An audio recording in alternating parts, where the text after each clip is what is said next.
Smile. This is your last shot. The text message arrived at 2:47 a.m. And that's when I knew my marriage was over. I'm Connor Dempsey, 38 years old, ex-Boston cop turned carpenter. And until 3 weeks ago, I thought I had the perfect suburban life. White picket fence, 2-car garage, a wife who made 6 figures selling medical equipment, and a 16-year-old son who actually talked to me. The American dream. Right there in Brookline, Massachusetts. Wrong.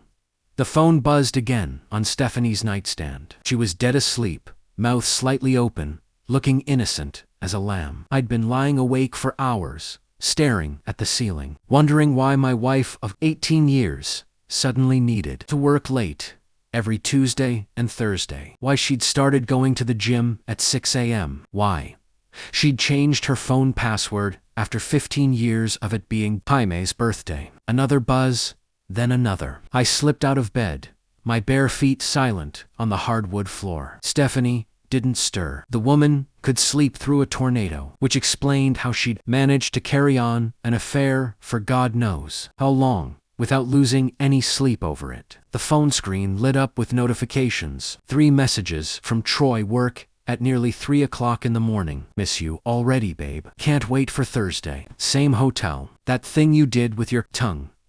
Jesus, my hand shook as I scrolled up through their conversation. Months of messages, dirty photos, plans, lies about where she'd be and when. My wife, the mother of my child, talking to her boss like a teenager in heat. I took screenshots of everything. My cop training, kicking in even as my world crumbled. Evidence first, emotions later. That's what kept me sane during my 12 years on the force. And it would keep me sane now. The worst part wasn't the affair. It was reading how stupid they thought I was. Connor suspects nothing. He's too busy with his little wood projects.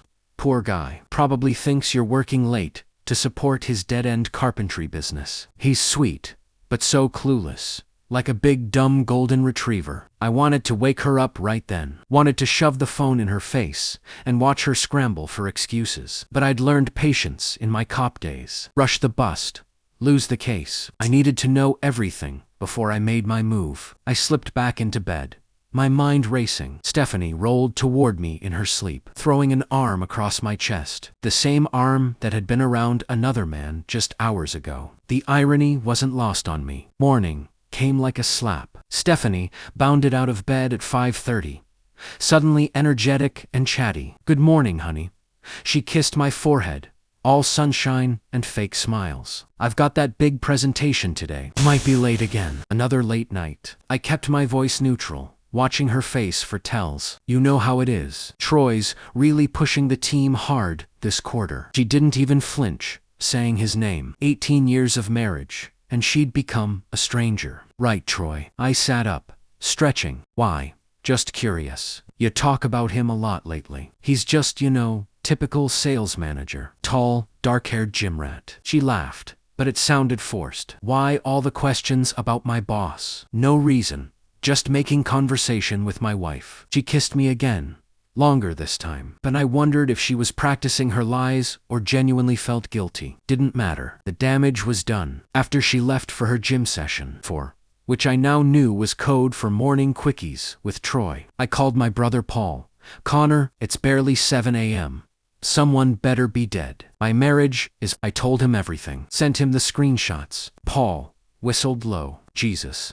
Con, I'm sorry, man. What are you going to do? I don't know yet, but I'm not going down without a fight. You need help. You call me, day or night. That's the thing about family. Blood runs thicker than betrayal. I spent the day in my workshop, pretending to focus on a custom bookshelf for the Hendersons next door. But my mind kept wandering to those text messages, the casual cruelty of them, the way they talked about me, like I was some pathetic charity case they had to tolerate. Jaime came home from school around 3:30, dumping his backpack by the door and raiding the refrigerator. My son was tall for his age, all elbows and knees, with Stephanie's dark hair and my stubborn jaw. Dad, you okay?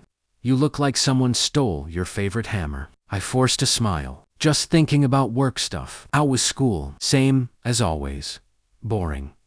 He grabbed a soda and plopped down at the kitchen table. Mom texted me. Says she's working late again tonight. Yeah, she mentioned that. Jaime studied my face with the intensity only teenagers could manage. You sure you're okay? You've been weird lately. Smart kid. Too smart for his own good sometimes. I'm fine, buddy. Just tired. But I wasn't fine. I was planning. That evening, while Stephanie was presumably getting bent over a hotel room desk by her boss, I drove to Paul's house in Somerville. My brother lived in our childhood home, a 3-story Victorian that had seen better days. After our parents died in a car accident 5 years ago, Paul had inherited the place and turned into a combination conspiracy theorist, headquarters, an electronics repair shop. You look like heck, Paul said, opening the door before I could knock. Feel worse. I followed him into the cluttered living room, stepping over computer parts and stacks of technical manuals. Beer. Make it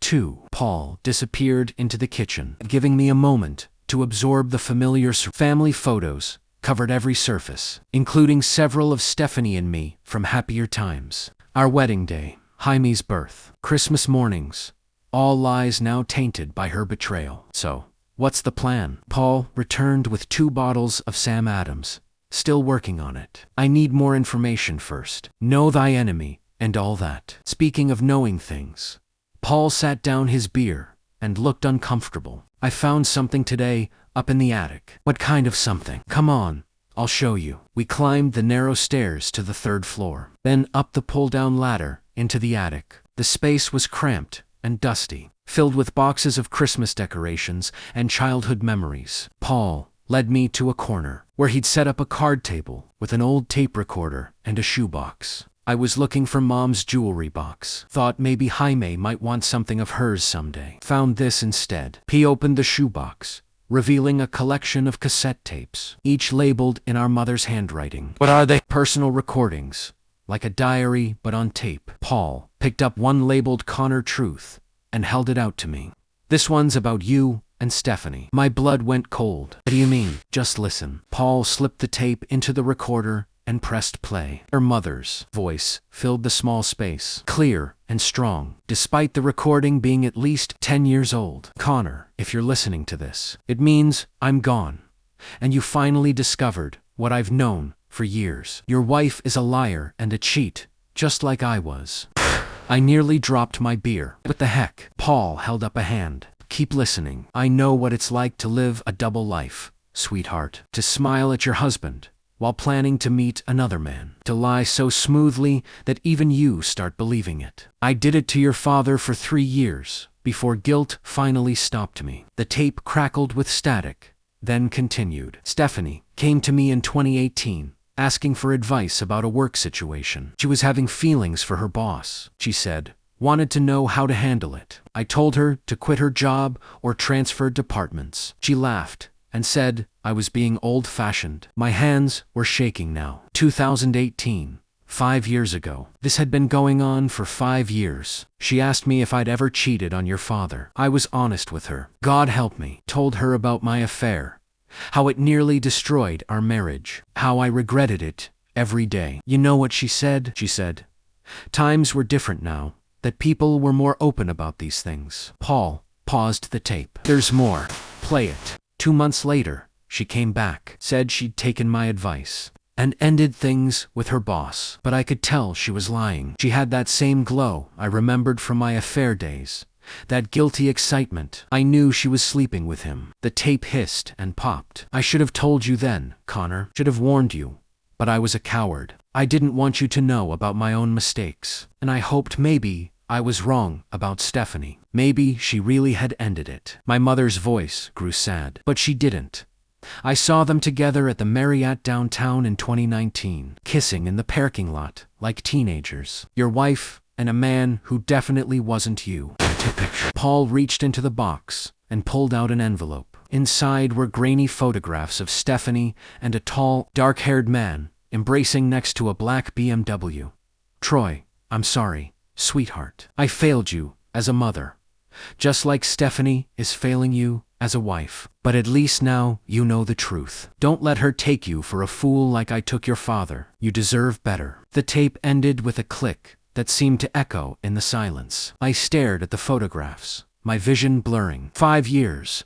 5 years of lies, manipulation, and betrayal. 5 years of me working my tail off to support our family while she was off playing house with her boss. Con, you okay? Wasn't okay. I was furious, but underneath, the anger was something colder, more calculating. It's the part of me that had been a good cop was already working, planning, strategizing. I need copies of everything. The tape, the photos, all of it. Already done. Paul handed me a flash drive. What are you going to do? I'm going to destroy them both. The next morning, I called in sick to the Henderson job and dedicated myself to full-time surveillance. If Stephanie and Troy thought they were dealing with a clueless carpenter, they were about to learn how wrong they were. First stop, Stephanie's office building in downtown Boston. I parked across the street in my work truck, baseball cap pulled low, and waited. At 11:30 a.m., Stephanie emerged with a tall man who matched the photos from my mother's envelope. Troy Melman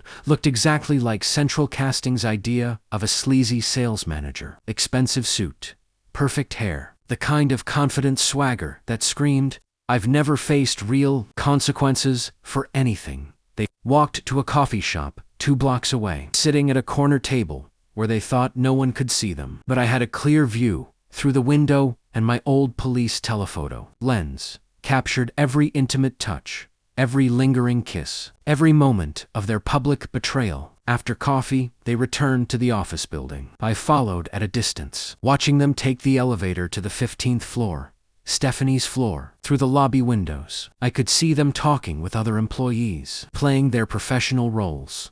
The perfect act. I spent the afternoon researching Troy online. Social media gave me everything I needed. Married to a woman named Linda.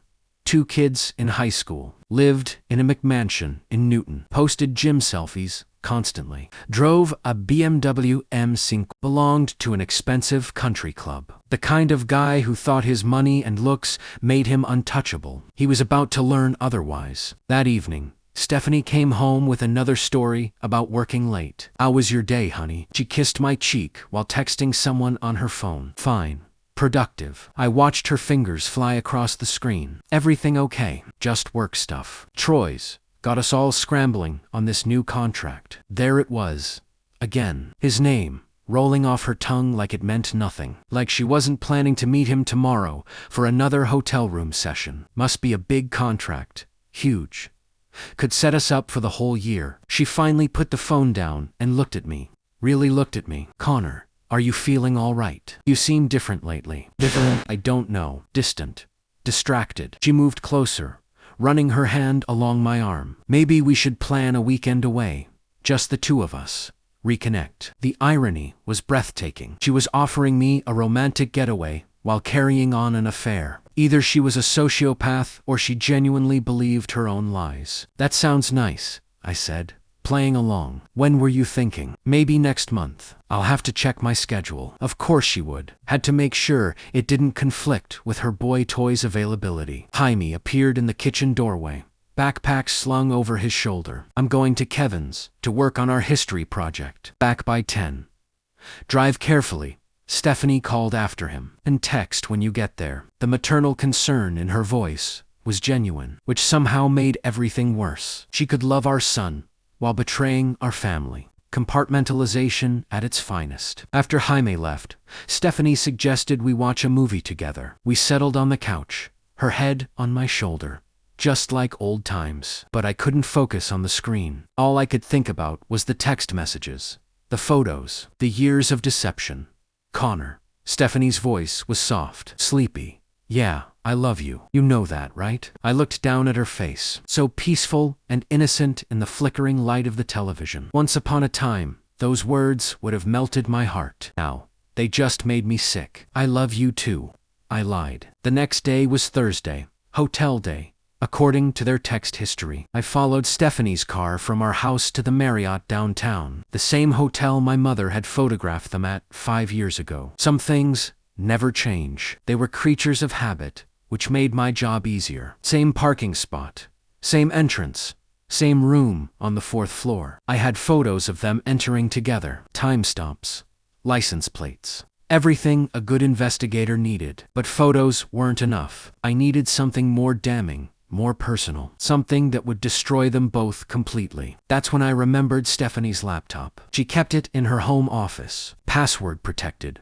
but not encrypted. Basic security that wouldn't stop a determined ex-cop with time on his hands. While she was at work the next day, I accessed her email, her cloud storage, her social media accounts. What I found was worse than I'd imagined. Not just affair photos and love letters, but detailed plans, discussions about leaving their respective spouses, financial calculations about divorce settlements. Stephanie had even researched apartments they could share, schools, for a potential blended family. They weren't just having an affair, they were planning a future together. A future that involved destroying 2 marriages and 4 children's lives so they could play house. The final insult was an email thread titled "The Connor Problem." Stephanie and Troy discussing how to handle my inevitable discovery of their relationship. Troy suggested making me look unstable, maybe even dangerous. Stephanie thought they could manipulate me into asking for the divorce myself, maybe even giving up custody of Jaime.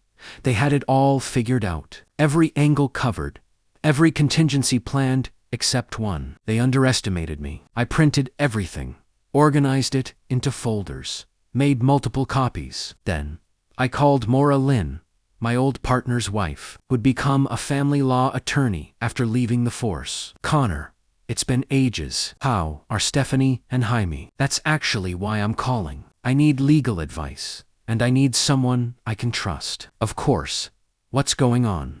I gave her the short version. "Cheating wife. Evidence gathered. Need to protect my son and my assets. Can you come in tomorrow morning? Bring everything you found. I'll be there." "Connor, I'm sorry. I know this must be devastating." "It is. But I'm not going down without a fight." "Good. Because from what you've told me, you're going to need one." Maura's law office occupied the 3rd floor of a converted brownstone in Cambridge. Her receptionist led me to a conference room where Maura was waiting with coffee and a legal pad covered in notes. "Let's see what we're working with," she said. After the pleasantries were over, I spread everything across the table. Printed emails, photographs, bank statements showing hotel charges, phone records, my mother's tape recording, and a timeline I'd constructed showing 5 years of deception. Maura whistled low as she reviewed the evidence. "This is thorough work, Connor, very thorough. 12 years as a cop. Old habits. It shows." She picked up one of the email printouts. "This discussion about making you look unstable. That's concerning. Sounds like they're planning to paint you as an unfit parent. Can they do that?" "They can try. But with this evidence, they'd have a hard time convincing any judge that you're the problem in this marriage." Maura leaned back in her chair. "What's your goal here? Quick divorce? Custody fight? Financial settlement?" "I want them destroyed," I said, without hesitation. "Both of them. I want their reputations ruined, their careers ended, their lives turned upside down, just like they did to mine." Maura nodded slowly. "I understand the anger, Connor. But we need to be smart about this. Legal revenge is the only kind that lasts. What do you recommend?" "First, we file for divorce on grounds of adultery. In Massachusetts, that affects property division and potentially alimony. Second, we document everything for the custody hearing. Third," she smiled grimly, "we make sure Troy's wife knows what her husband's been up to." "You think she doesn't know?" "Trust me, she doesn't. I've seen this pattern before. The betrayed spouse is always the last to find out." We spent 2 hours planning strategy. Maura would handle the legal filings while I gathered more evidence. She also suggested I document any attempts by Stephanie to manipulate or gaslight me. "They're going to escalate. Once they realize, you know," Maura warned. "Be ready for lies, threats, maybe even false accusations. Keep your phone recording whenever you're alone with her." I left the law office feeling better than I had in weeks. For the first time since discovering the affair, I had a plan. More importantly, I had an ally who understood the system. That afternoon, I drove to Newton to scout Troy's neighborhood. The house was exactly what I'd expected. Oversized colonial on a perfectly manicured lot. 3-car garage, elaborate landscaping. The BMW was parked in the driveway next to a white Mercedes SUV that probably belonged to his wife. I parked down the street and waited. At 3:45 p.m., a woman emerged from the house and got into the Mercedes. Linda Melman looked like she'd stepped out of a country club catalog. Blonde highlights, yoga clothes, expensive handbag. She drove off toward what I assumed was the school pickup run. Perfect. I walked up to the front door and rang the bell. Linda answered with a distracted smile, car keys still in her hand. "Can I help you, Mrs. Melman? I'm Connor Dempsey. I work with your husband at the medical supply company." It wasn't technically true, but it got her attention. "Oh, is everything okay? Is Troy all right?" "He's fine, but I was hoping we could talk. It's about a work situation that affects both our families." Linda's expression shifted from concern to confusion. "I'm sorry. I was just heading out to pick up my kids. This will only take a few minutes, but it's important." Something in my tone must have convinced her. She stepped aside and let me into the foyer. "What kind of work situation?" I pulled out one of the hotel photographs. The clearest shot of Troy and Stephanie kissing in the parking lot. Linda's face went white. She stared at the photo for a long moment, then looked up at me with dawning understanding. "Your wife, for 5 years, apparently." Linda sank onto a bench by the front door, the photo trembling in her hands. I knew something was wrong. "He's been so distant lately, working late all the time, going to the gym constantly." She looked up at me with tears in her eyes. "You have more proof." I handed her a folder containing printed emails and additional photographs. "I'm sorry to be the one to tell you, but I thought you deserved to know." Linda flipped through the evidence, her expression hardening with each page. By the time she finished, the tears were gone, replaced by cold fury. "That bastard, that lying, cheating bastard." She stood up, pacing the foyer. 22 years of marriage. 22 years, and he throws it away for some office hoe. "I'm filing for divorce next week," I said. "My lawyer thinks you should do the same." "Oh, I'm definitely filing for divorce. But first, I'm going to make his life heck." Linda's smile was sharp enough to cut glass. "You said they work together." "She's in sales. He's her manager." "Perfect.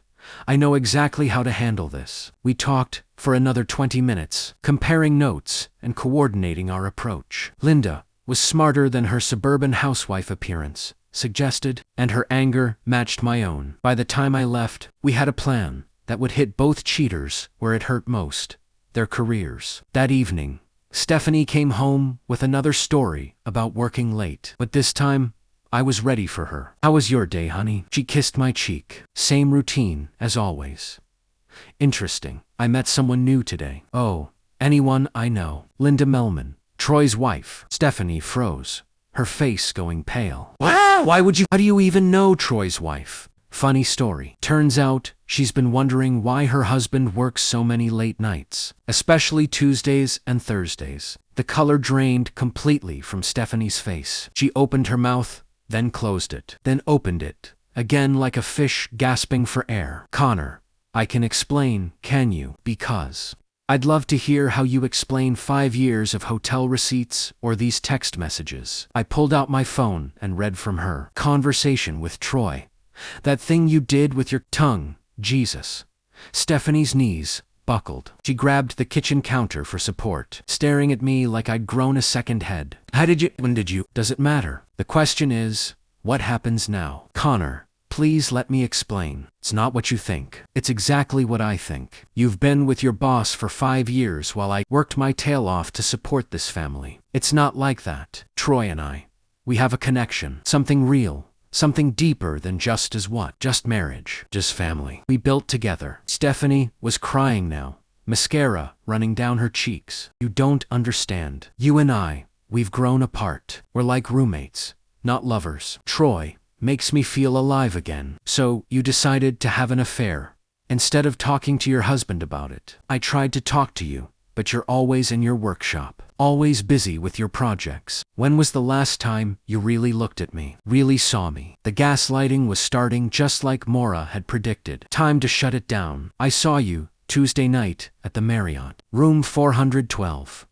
I pulled out the hotel photographs. I saw you pretty clearly. Stephanie stared at the photos, her face crumbling. Connor, I'm so sorry. I never meant for this to happen. It evolved. 5 years, Stephanie. This didn't just happen. You planned it. You lied about it. And you made me look like a fool. What are you going to do? I'm divorcing you. And I'm taking Jaime.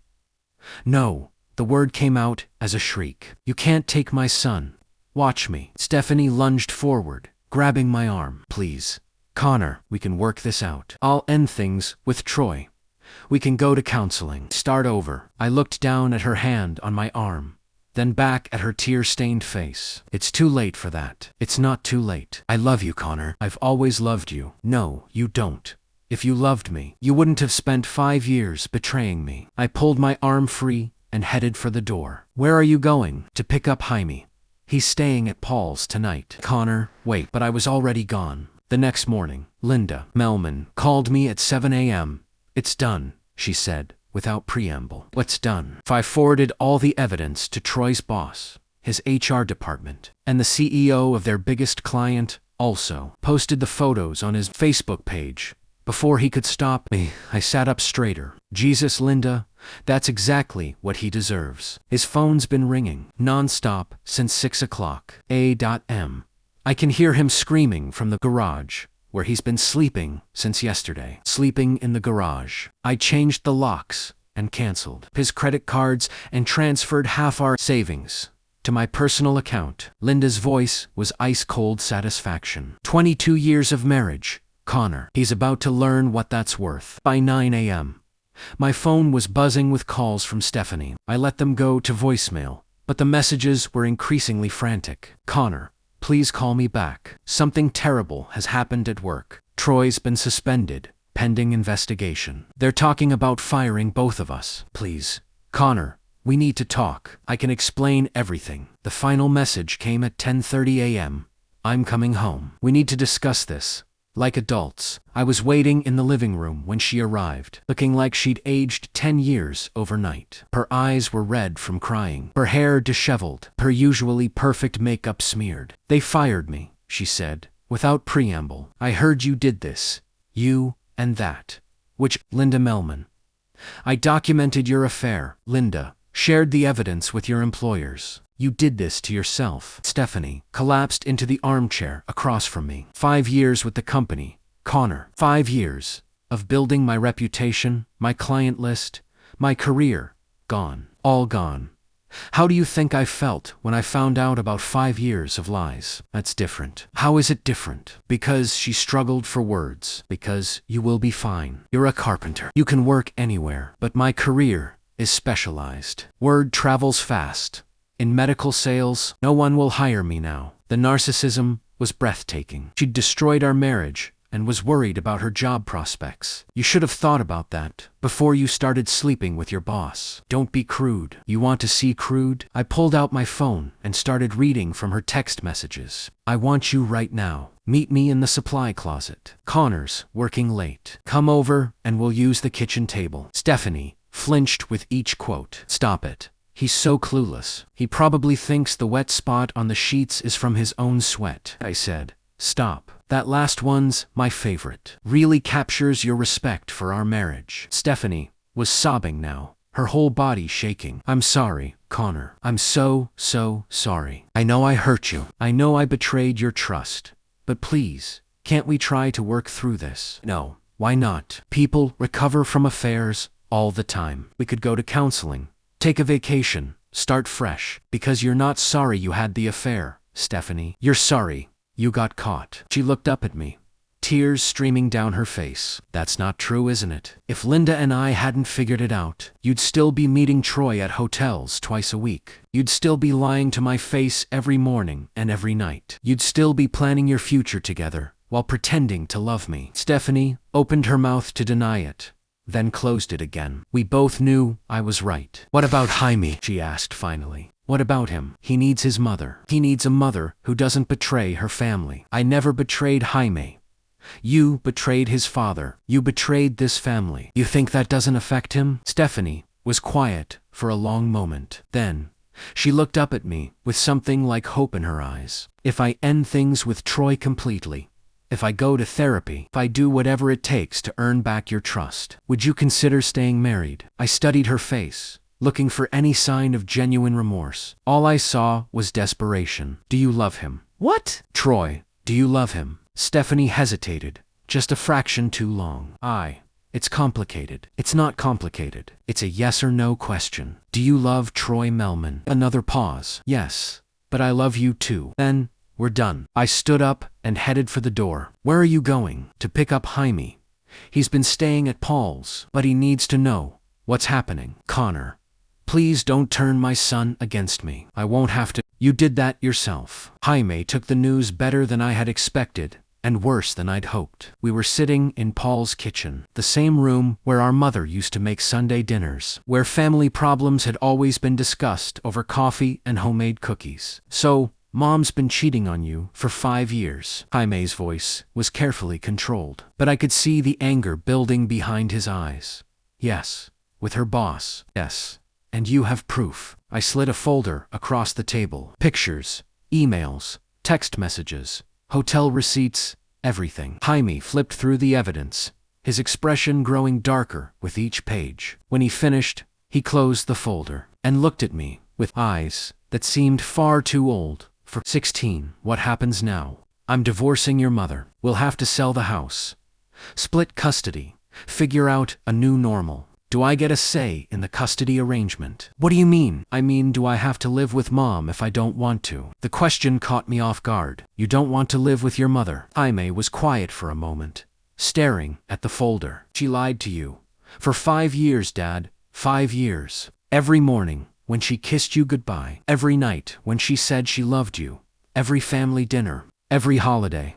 Every birthday. She was lying. That's between your mother and me. Jaime, it doesn't change the fact that she loves you. How do I know that? If she can lie to you about something this big for this long, how do I know she's not lying to me, too? I didn't have an answer for that. Paul, who'd been quietly listening from the corner, spoke up. Kid's got a point. Trust is like purity. Once it's gone, it's gone. Thanks for the colorful analogy, I said dryly. I'm serious. Stephanie didn't just cheat on you. She cheated on your whole family. Jaime has every right to be angry. Jaime nodded. I want to live with you, Dad. Full time. Are you sure? That's a big decision. I'm sure I can visit Mom on weekends, if the court says I have to. But I want my primary residence to be with you. I reached across the table and squeezed his shoulder. Okay, we'll make it work. What about her boyfriend? Is he still in the picture? I don't think so. He got fired, too. His wife kicked him out of their house. Jaime smiled grimly.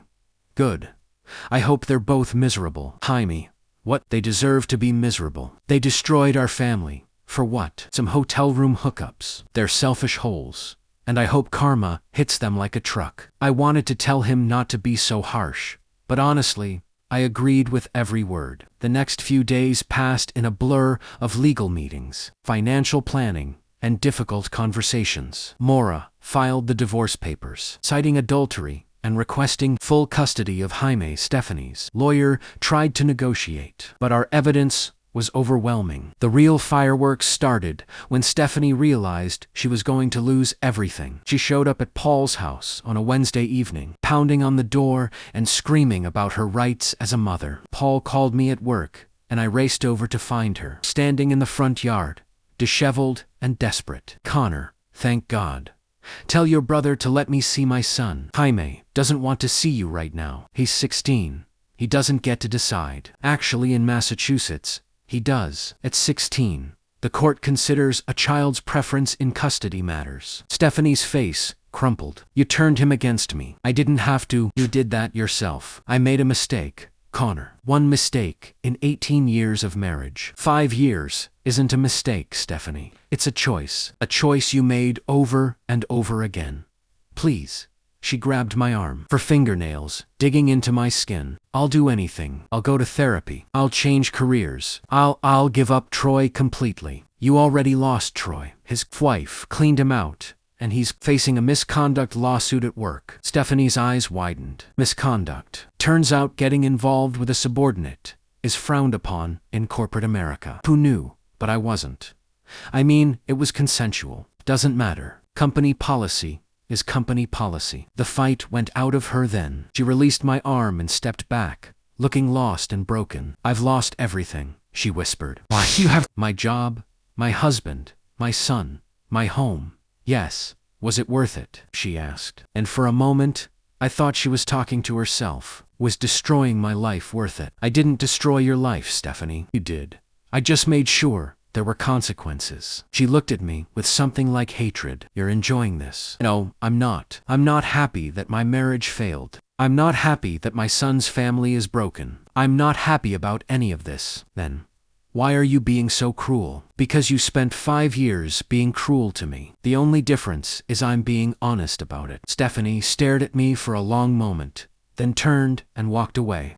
I watched her get into her car and drive off, and I felt nothing. No satisfaction, no regret, no sadness, just emptiness, where 18 years of love used to be. Jaime appeared beside me, having watched the whole confrontation from the window. You okay, Dad? I will be good, because I have an idea about what we should do next. What's that? Jaime grinned, and for the first time in weeks, he looked like a kid again. I think we should build something, just you and me. Something new. I put my arm around my son's shoulders and smiled back. I think that's a great idea. Epilogue. The new foundation. 6 months later, Jaime and I were putting the finishing touches on our new workshop. We'd bought a small house in Medford. Nothing fancy, but clean and solid, with a 2-car garage that we'd converted into a proper woodworking space. The divorce had been finalized 3 months ago. Stephanie got half the proceeds from the house sale and spousal support for 2 years. But I got full custody of Jaime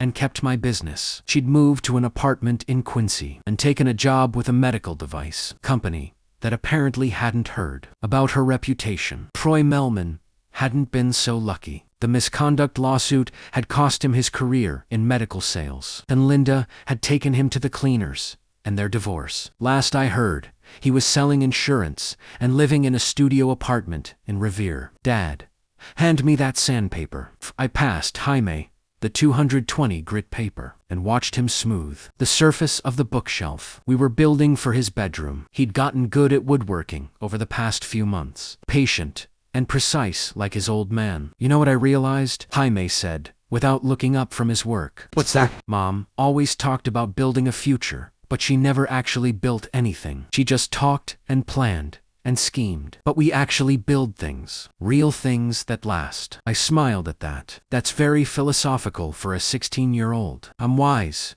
beyond my years. Comes from having a dad who taught me the difference between talking and doing. My phone buzzed with a text message. I glanced at it, expecting a message from a client or maybe Paul asking about dinner plans. Instead, it was from Stephanie. I miss you both. I know I don't deserve forgiveness, but I hope someday we can be a family again. I showed the message to Jaime. He read it, shook his head, and went back to sanding. You going to respond? He asked. Nope. Good. We're building something new now. No room for people who tear things down. I deleted the message and put my phone away. Jaime was right. We were building something new, something solid, something that would last, and we were doing it together. One board at a time, one day at a time, with honesty and hard work, instead of lies and betrayal. It wasn't the life I'd planned, but it was a good life. Maybe even better than what I'd had before. After all, the strongest foundations are built on solid ground, not shifting sand.